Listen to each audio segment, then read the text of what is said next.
what I had to come up with after yesterday, that I was trying to design the block for the, to mount the potentiometer and the gear for, changing the speed with the crank. So I started thinking about how could I improve on that design, because I finally got the potentiometer, and as you can see here, I got the gear uh, put on the potentiometer with a shaft that I salvaged from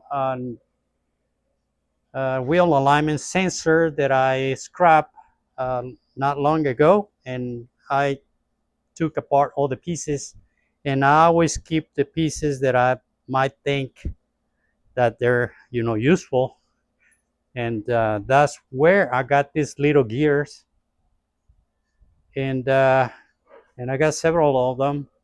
So I got this gear and these two gears out of that alignment sensor. Now I start thinking, well, the potentiometer turns only 3/4 of a turn. From there you can see the mark, then you can turn it all the way to the right. The mark only goes like 75% of the circle, so it's only 3/4 of a turn, and it doesn't go farther than that, so it's got a detent. So if you're gonna crank it with the crank, I only could do like 3 cranks, and then it'll go from one side to the other, maybe 2 cranks if I put it directly, because a little gear, right, related to the big gear. So I said, what if I put a gear in between? And I started thinking about it, and I said, well, I started asking Gemini for a solution to the problem, and they told me what size gear the gear in the middle should be. If I do, to get exactly 7 turns, or that the Shopsmith crank will go from slow to fast on the ring that indicates the speed with the letters. And I said, well, what if I just get this set of gears? How many turns is it gonna uh, require to turn the crank, so the potentiometer only turns 3/4 of a turn? And it was, if I use this set of gears, then that'll be 8 turns, 8.5 turns from the crank to complete 3/4 of a turn of this. So the way it's supposed to work is if I put a gear right here in the middle, like that, and then I can put the potentiometer in the small gear there. Then the combination of these gears will be such as that when I turn 8.5 times the crank, the potentiometer will turn only 3/4 of a turn. So I decided to do that, and so I had to modify whatever I designed yesterday, uh, the block for a single, gear, now to include 2 gears, and that's what I'm printing right now. So I have to print the same block that is going to be held uh, these things here. So it's already designed, and I'm already printing it. But now I have to wait for the printer to finish. Hopefully it won't mess up again. So I have to keep checking the uh, the filament up there, because it gets tangled and then it gets very hard, and then it starts messing up the print. Now, so that's what I'm gonna do.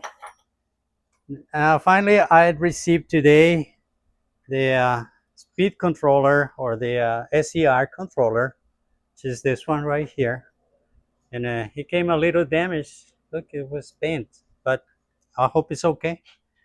And I received also another 2 set of potentiometers, and a switch for going into forward and reverse, and also the bridge rectifier, which also the box is all messed up. See, you can see the prompts coming out of it. So hopefully it'll be okay. Let me open the package if I find a knife blade here.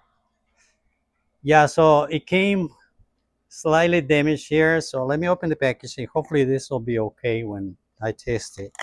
So this is it. This is the bridge rectifier, the heavy duty one. This is more expensive than the small one, but it's supposed to give me the amperage needed. It's 100 amps supposedly, 1600 volts. So it's pretty beefy, and hopefully this will work for the purpose. So I got that too. Also, I got a fan, so I can put it on the motor. Since I took out the flywheel, since I was showing on the other video, but the flywheel it's got this sort of veins here that are supposed to pull air out of the motor. And since I'm not gonna use that flywheel, I had to buy a fan, and hopefully this will work. So it's got a sleeve here, and the measurement for the shaft is without this sleeve. So hopefully it'll work. So we'll see. So I got that. Also, I ordered the digital tachometer. So this is supposed to read the RPMs whenever something's spinning, and you probably put a mark or something on it. But I don't know. It says resolution 0. 0.1 RPM at 2.5 to 999 RPMs. Okay, that's good. Yeah, I was worried that it said about 120 RPM, but I don't know what that is. But if this works, then I'm good with it. I don't even remember how much it was. Around $30, I think. Finally, I ordered me some peels. Nah, it's not peels, but it looks like peels. These are supposed to be plugs for your tires. When you got a nail on a tire, and I was watching this on Facebook, that you can actually put a little plug, a screw, except that the screw has got some rubbery thing here, so it seals the leak supposedly without having to use the old style plug that you had to like punch all the way into the tire, put the cord, pull the cord out, but you also have to put some rubber cement in between. So this is just supposed to be a single screw. Take one screw out, put the other one in. Will they work? I have no idea, but I wanted to order me this. They weren't that much, so I ordered them. And finally, a sign that says "Old Dude" that I found on my truck over there. So I guess this is me. Anyway, so yes, still working on this. And one of the things that I didn't receive was the belt, the multi-rib belt. So I'm still waiting for that for tomorrow, because it was supposed to come in today, but for some reason it got delayed on transportation. So it'll come tomorrow, hopefully. So once I get that, meanwhile, I'm gonna see if this mechanism will work. And if it does work, that's gonna be real good, because then I can crank a bunch of times, and the potentiometer will adjust, slowly, all those range of speeds. So I hope my printer works good today, and it's tangling there. So hopefully it'll finish the print, and then I can see if that thing is gonna fit right, and put it together, and then I'll show you whenever it's ready. And meanwhile, if I receive the belt, then I put everything together so we can test uh, the motor actually running the machine. Now, is it gonna be okay? I don't know, because I don't have the inductor DC choke. I need to get something uh, like that. Those are pretty expensive on eBay, they're around $40. So I'm contemplating trying to make one out of a transformer or microwave transformer or something like that. Although we're gonna have to ask AI to give us, you know, the they give us the insides of a motor shock instead of a transformer, because apparently the way that transformer is put together with the lamination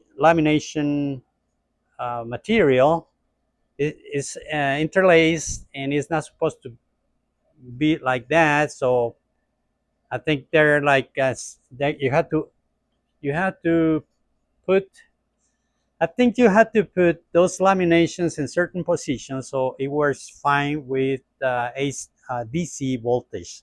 So since it's a filter, it's not a transformer. So I'll look into that later on in the future. So, but meanwhile, you're just gonna put it to work like that. And if it sparks too much, we just don't use it a lot until I get a DC choke. So right, so this is gonna be all for this video because I don't have anything to make it run right now. So I'm just thought, I just thought that I could, update you how the project is coming along.